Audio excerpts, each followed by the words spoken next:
Assalamualaikum warahmatullahi wabarakatuh. Perkenalkan, nama saya Muhammad Rafid, NIM 2102652.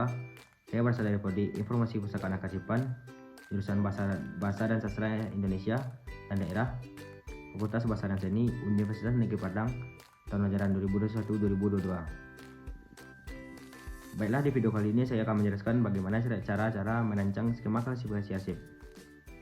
Langkah yang pertama dalam merancang skema klasifikasi arsip yaitu pembekasan arsip. Yang kedua, menyiapkan peralatan. Yang ketiga, cara menentukan kode klasifikasi arsip dalam kurung substantif dan fasilitatif. Yang keempat, membuat daftar tabel.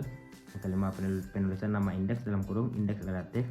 Yang keenam, penempatan arsip di dalam map data. Yang ketujuh, penemuan kembali arsip. Baiklah, saya akan menjelaskan langkah pertama yaitu pembekasan arsip. Sistem pembekasan merupakan cara atau metode penyimpanan arsip secara sistematis di dalam kotak berbekas sesuai dengan aturan yang telah direncanakan dan proses penentuan indeks, kode penyusunan dan penetapan arsip dengan cara yang tepat agar mudah ditemukan apabila diperlukan. Berikut adalah tujuan dari pembekasan arsip itu. 1. Ketetapan dan kecepatan dalam penemuan kembali. Yang kedua, mengantisipasi adanya dokumen yang hilang. Yang ketiga, efisiensi dalam penggunaan ruang dan peralatan. Yang keempat, mempermudah dalam penyusunan. Jenis-jenis sistem pembekasan abjad. Sistem pembekasan abjad dalam kurung alphabetical spelling system. Dalam sistem ini, penyimpanan arsip dibuat sesuai dengan urutan mulai A sampai Z dan digunakan dalam nama orang, nama badan atau instansi, nama wilayah, urutan kamus, dan ensiklopedia. Sistem pembekasan angka, numerical system. Dalam sistem ini, penyimpanan arsip dibuat sesuai dengan angka urut dan kronologi dalam kurung urutan sistem. Sistem subjek dalam kurung subjek filing system. Yang kedua, menyiapkan peralatan. Alat yang digunakan untuk menyiapkan dan mendapatkan kembali sebuah arsip atau dokumen harus mampu menunjukkan penyimpanan arsip dan bagaimana arsip tersebut dapat tersimpan dengan baik dan bisa ditemukan kembali secara cepat dan tepat. Adapun alat atau peralatan yang untuk menyiapkan dan menemukan kembali arsip bisa dilakukan dengan cara berikut ini.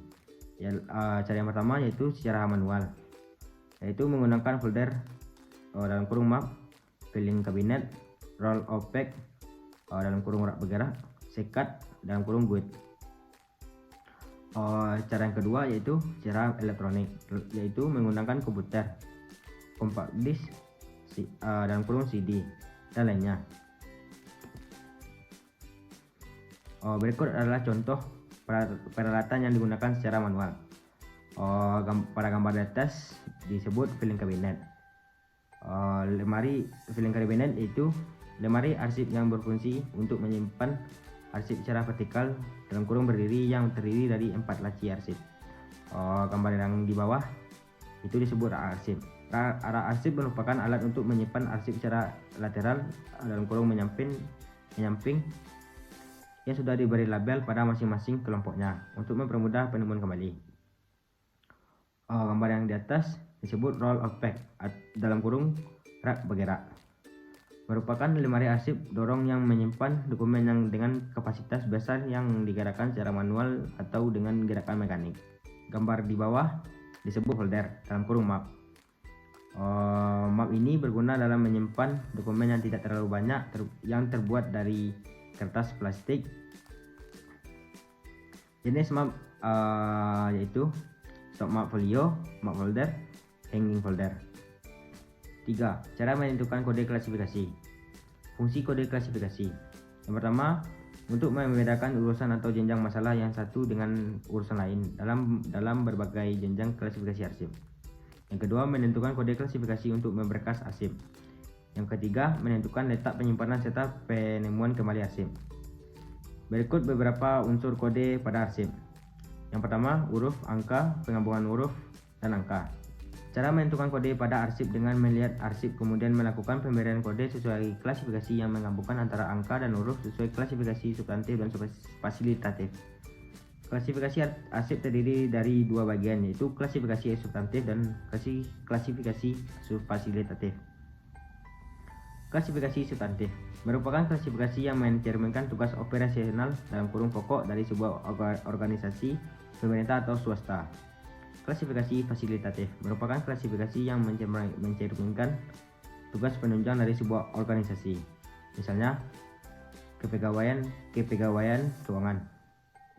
Pula klasifikasi arsip disusun berjenjang seperti berikut. Main objek dalam kurung pokok masalah primer, subobjek dalam kurung pokok masalah sekunder, subobjek dalam kurung pokok masalah tersier, folder dalam kurung dokumen yang akan dihasilkan. Hal tersebut tercantum pada gambar di bawah ini. 4. Penulisan nama indeks. Indeks merupakan tanda pengenal berkas atau judul berkas. Indeks ini berfungsi sebagai penunjuk keterangan penting dalam pekerjaan filing. Misalnya dapat menetapkan kode arsip di tempat arsip disimpan di dalam folder. Fungsi indeks dalam arsip itu 1. Untuk mengelompokkan atau menyatukan dalam kurung pemberkasan arsip yang kode dan kegiatan sama ke dalam satu berkas. Yang kedua, sebagai sarana penemuan kembali arsip. Ada beberapa peraturan mengindeks arsip. Untuk menyimpan dan penemuan kembali arsip dengan berdasarkan abjad, yaitu indeks menggunakan nama orang dalam kurung nama biasa, nama keluarga, marga, dan baptis. Yang kedua, indeks menggunakan nama bagat dan organisasi pemerintah atau swasta dan lain-lain. Yang ketiga, indeks menggunakan nama wilayah. Baiklah, saya akan menjelaskan apa itu indeks relatif. Indeks relatif merupakan daftar subjek atau masalah skema klasifikasi arsip termasuk sinonim yang disusun berdasarkan urutan abjad, yaitu daftar heading subjek berdasarkan rincian subjek dan kodenya. Indeks relatif ini disusun berdasarkan urutan abjad. Cara menyusun indeks relatif. Yang pertama, menurut aturan kamus. Disusun menurut subjek yang tercantum dalam skema klasifikasi disusun menurut abjad sebagaimana susunan kata-kata di dalam kamus. Yang kedua, pengelompokan pokok masalahnya. Disusun menurut pokok masalahnya. Disusun menurut kelompok-kelompok pokok masalah yang ada di dalam skema klasifikasi, yaitu penyusunan secara abjad berdasarkan masing-masing pokok masalah.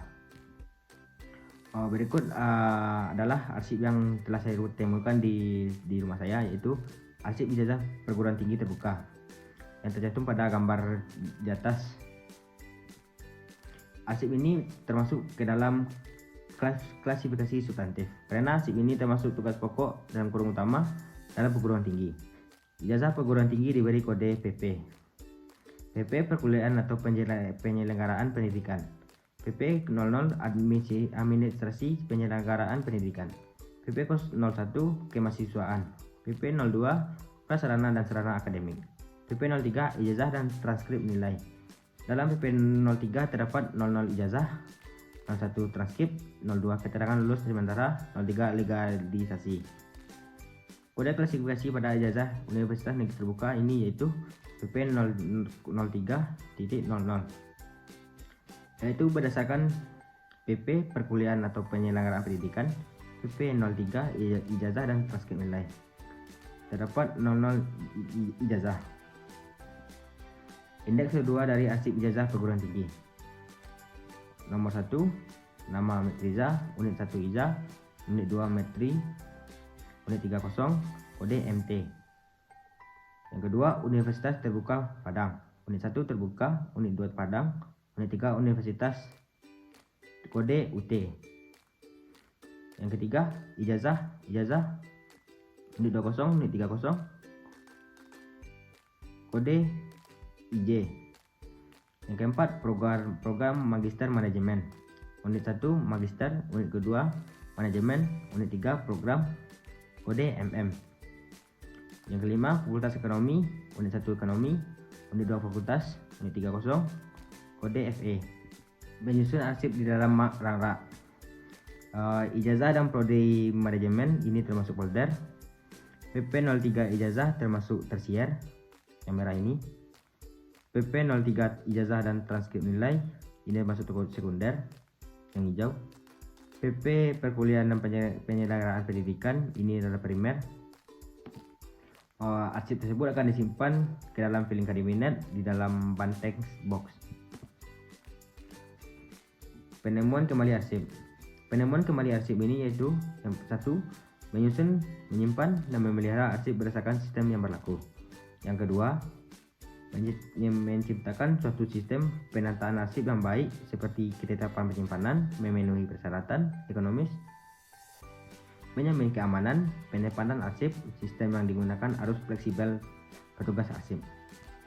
Yang ketiga, mencatat dan menyimpan semua peristiwa penting yang terjadi lengkap dengan tanggal agar dapat dijadikan alat bantu untuk menemukan atau mempertimbangkan kembali apa yang diperlukan. Sekian hasil presentasi dari saya. Apabila kata-kata yang ada yang kurang dimengerti atau dipahami, saya mohon maaf. Sekian, terima kasih. Assalamualaikum warahmatullahi wabarakatuh.